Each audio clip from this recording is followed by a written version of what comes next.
At Poinsettia Elementary School, education can take you down a sensory path funded by a VEP grant.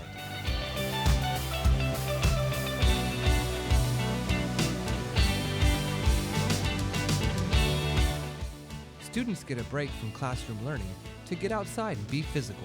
They experience controlled movement, calming, and self-control strategies to improve academic performance. It's also a chance to have some fun and be a little silly.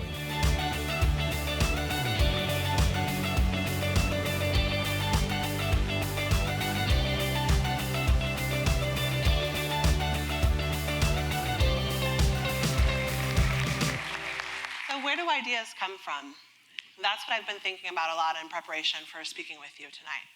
And I'm catapulted back to about 2005 when I received my first VEP grant.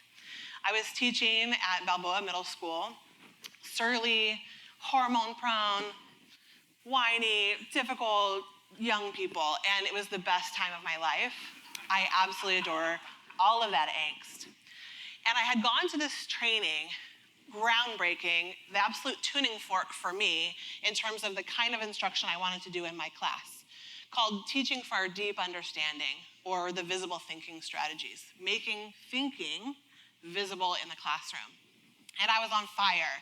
And I came back and I presented the best lesson of my entire life you can imagine, all of the bells and whistles, and I was so incredibly excited. And my students hated it. They were like, no, we're not. We're not gonna do that kind of thinking. Give me a worksheet, tell me where the beginning and the end are, and I can be done with that. And my heart was broken. This pedagogy, it was from Harvard. I mean, very fancy, right? The exact kind of thing that you need in a classroom. But where do ideas come from? I had these sparks.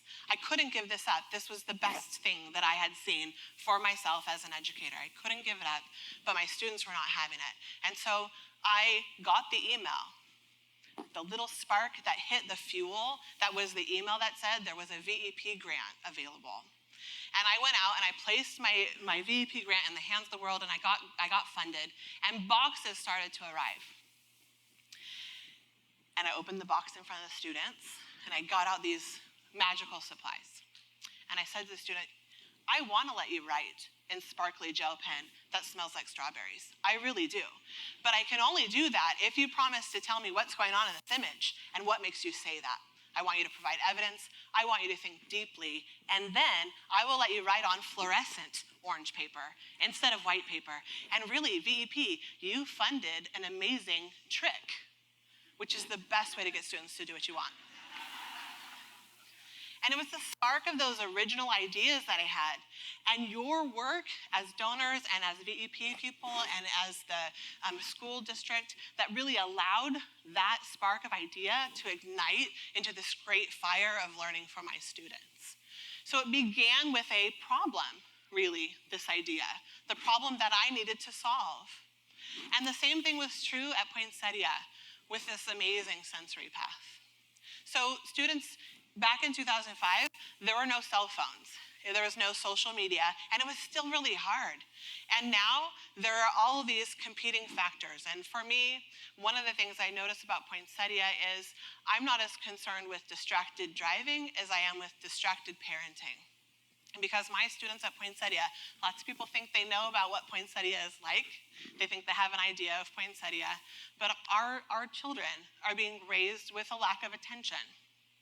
And so they come without a set of skills that we might expect. Things like the ability to calm themselves, or the ability to control the fidgetiness of their body. And I'm not just talking about kindergartners and 5-year-olds.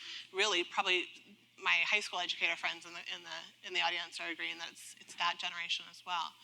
A lack of ability to have self-control, the executive function, the things that you have to have in place in order to learn. Those are things that I'm really not seeing. I'm seeing students come from a great deal of trauma in their lives. And that was pre-Thomas Fire. And then if you look at a burn map, it's basically my whole school boundary.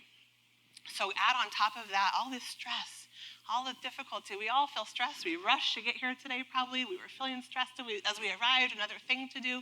Our babies are carrying that into the classroom.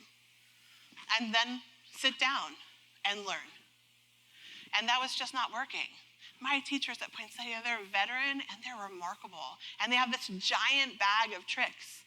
But that bag of tricks is just not working for all students all the time. So we need to come up with new ideas. And so as I'm out there, the internet reveals things to me. I don't know if that happens to everyone or it's just me. But I have these sparks of ideas of this problem. What's this problem that I have that exists? This problem of one student in particular I can think of, and I'm going to call him Ray for you, who maybe has some kind of undiagnosed situation going on. I'm not really sure. But his parents have decided that's how he's coming to school, and we accept him and we love him. But he cannot possibly stay still in a classroom, and he is the whirlwind of a tornado. And I wanted to solve this student's challenge and the teacher's challenge. I wanted to say, how can I provide something that will make a solution for this young person? And that little spark was there in the back. And then I saw a video online of a school in another town where they had linoleum and they put vinyl stickers down and then they waxed over it. And the students were going through a sensory pathway. And I had that idea in the back of my mind. And then, again, I got the email. That spark hit the flame of that fuel. That original idea had the opportunity to then take, flight on my school campus. And I knew that we didn't have linoleum flooring, but we do in our city. We have MB Hanrahan. And I knew, just take MB and take an idea, and I knew that I would be able to create something that she would make happen. So I went to my students, and I said, hey, what do you do with your body when you feel yourself activating?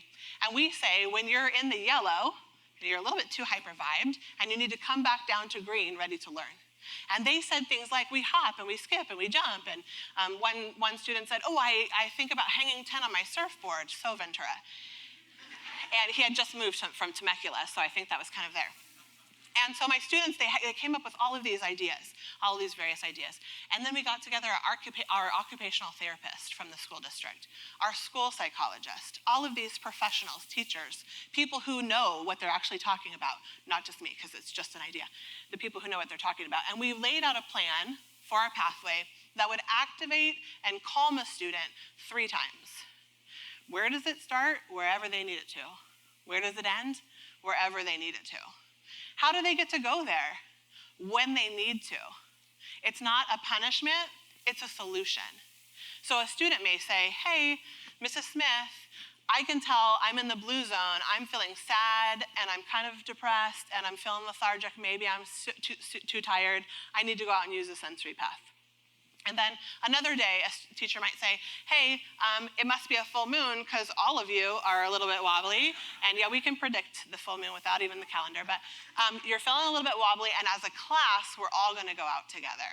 So whatever is necessary. And then the most beautiful thing is that once it was first painted, I saw parents with their children doing the sensory path. And I tried to kind of hide my tears because I was worried about that disconnected parenting.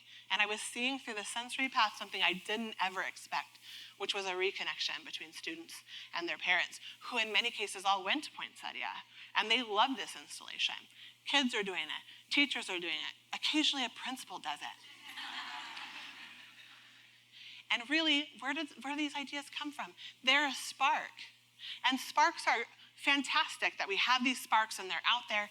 But as you're listening tonight, as we hear from Kelly and Alex about their great ideas, I want you to think about how do we make the sparks that you're having tonight hit that fuel so that they can become something that actually gets implemented. Because if we don't, then those things, they just remain ideas. What we want is the outcome for the children. And you're a big part of that tonight. So as you listen, that's my call to action for you. That you're listening to how those sparks of ideas can become reality for our students. Thank you.